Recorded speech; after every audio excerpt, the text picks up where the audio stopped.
आपका बच्चा अपनी नैनी को मिस कर रहा है। उसे नैनी के पास जाना है। आज देवांश की तबीयत ठीक नहीं, पता नहीं क्यों रोए जा रहा है। चलिए डॉक्टर को दिखा देते हैं, मालिनी ने परेशान होते हुए कहा। बुखार तो नहीं लग रहा है सुबोध, मालिनी के पति ने बच्चे को स्पर्श करते हुए कहा। बुखार तो नहीं है, लेकिन कुछ खा पी नहीं रहा है। मेरी तो समझ में नहीं आ रहा है कि क्या परेशानी है।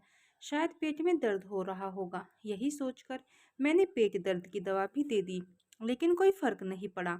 मालिनी ने देवांश को शांत कराने की कोशिश करते हुए कहा। सुबोध भी बच्चे को लगातार रोता देख परेशान हो गए और बोले, माँ कहाँ है? थोड़ी देर माँ को दे दो, शायद शांत हो जाए माँ से। माँ ताई जी के घर गई है, मैंने फोन किया है, आती ही होगी, मालिनी ने कहा। क्या हुआ बहू, क्यों रो रहा है देवांश? जरा मुझे देना इधर, सुबोध की माँ ने घर में प्रवेश करते ही कहा। पता नहीं माँ क्यों रो रहा है, समझ नहीं आ रहा है। बेटा तो डॉक्टर को दिखाओ, हो सकता है कुछ परेशानी हो। इतना छोटा बच्चा कैसे बताएगा? सुबोध जाकर गाड़ी निकालो, हॉस्पिटल चलना है। जी माँ, आप सही कह रही हैं, इतना तो कभी नहीं रोता था। सभी घबराए हुए बच्चे को लेकर हॉस्पिटल पहुंचे डॉक्टर को दिखाने। डॉक्टर ने बच्चे को चेक किया, फिर थोड़ी देर अपनी गोद में उठाकर टहलाया और उसे समझने की कोशिश करने लगी। बच्चा बार बार दरवाजे की तरफ देख रहा था और हाथ बढ़ाकर रो रहा था, जैसे किसी को बुला रहा हो। डॉक्टर ने उसे पहलाने की और भी चीजें, रंग बिरंगे खिलौने, गुब्बारे इत्यादि दिखाए, लेकिन वह बाहर की तरफ ही हाथ बढ़ाता और रोने लगता। तभी डॉक्टर ने पूछा कि बच्चा सबसे ज्यादा किसके पास रहता है? मालिनी और सुबोध को कुछ समझ नहीं आया। वह बोले, डॉक्टर हम समझे नहीं, आप क्या पूछना चाहती हैं? डॉक्टर ने कहा, मैं जानना चाहती हूँ बच्चे को घर पर कौन संभालता है? बच्चे के लिए नैनी रखी है, वही देखभाल करती है, दिन भर उसी के साथ रहता है, मालिनी ने कहा। अच्छा, तो आप दोनों वर्किंग हो? डॉक्टर ने पूछा। डॉक्टर मैं वर्किंग हूँ, मालिनी नहीं, सुबोध ने जवाब दिया। तो क्या मालिनी जी, आपको कोई हेल्थ इश्यू है? नहीं डॉक्टर, मुझे कोई प्रॉब्लम नहीं है। तो बच्चे के लिए नैनी क्यों रखी है? और अगर रखी भी है तो बच्चे के वर्क के लिए रखिए। नैनी नहीं आई है क्या आज? डॉक्टर ने पूछा।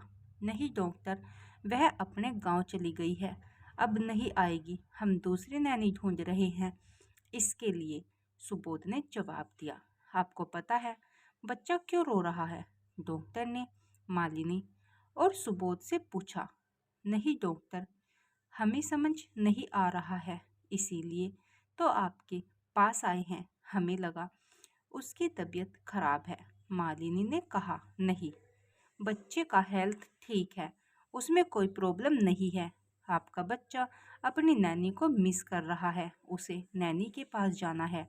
अगर वह बोल पाता तो आपसे कह सकता था, लेकिन छोटे बच्चों की भाषा उसकी बॉडी लैंग्वेज होती है। क्या आपने नोटिस किया उसे? वह बार बार दरवाजे की तरफ देखकर हाथ बढ़ाता है और रोता है, जिसके साथ दिन के 12 से 24 घंटे रहता है, 12 से 14 घंटे तक रहता है। अचानक से वो उससे दूर हो जाए तो उसकी याद आना स्वाभाविक है। हमारे लिए वह बच्चे की सर्वेंट है, लेकिन बच्चे के लिए उसकी पूरी दुनिया होती है, क्योंकि बच्चे जिसके साथ ज़्यादा समय रहते हैं उसके साथ उनका लगाव होना स्वाभाविक है। मेरी तो यही सलाह है कि अगर आप वर्किंग नहीं हैं तो बच्चे को पूरा समय दें। उसके अतिरिक्त काम के लिए आप नैनी रखें, लेकिन बच्चे के साथ ज़्यादा से ज़्यादा समय व्यतीत करें। बच्चे का माता पिता से लगाव होना बहुत ज़रूरी है। डॉक्टर ने मालिनी और सुबोध को समझाने की कोशिश की। हम सोसाइटी और आधुनिकता के चक्कर में चीज़ें अपना तो लेते हैं, लेकिन यह भूल जाते हैं कि उसका क्या प्रभाव हमारे जीवन पर हो रहा है। शायद आप सही कह रहे हैं डॉक्टर, हमें अपनी गलती का एहसास हो गया है।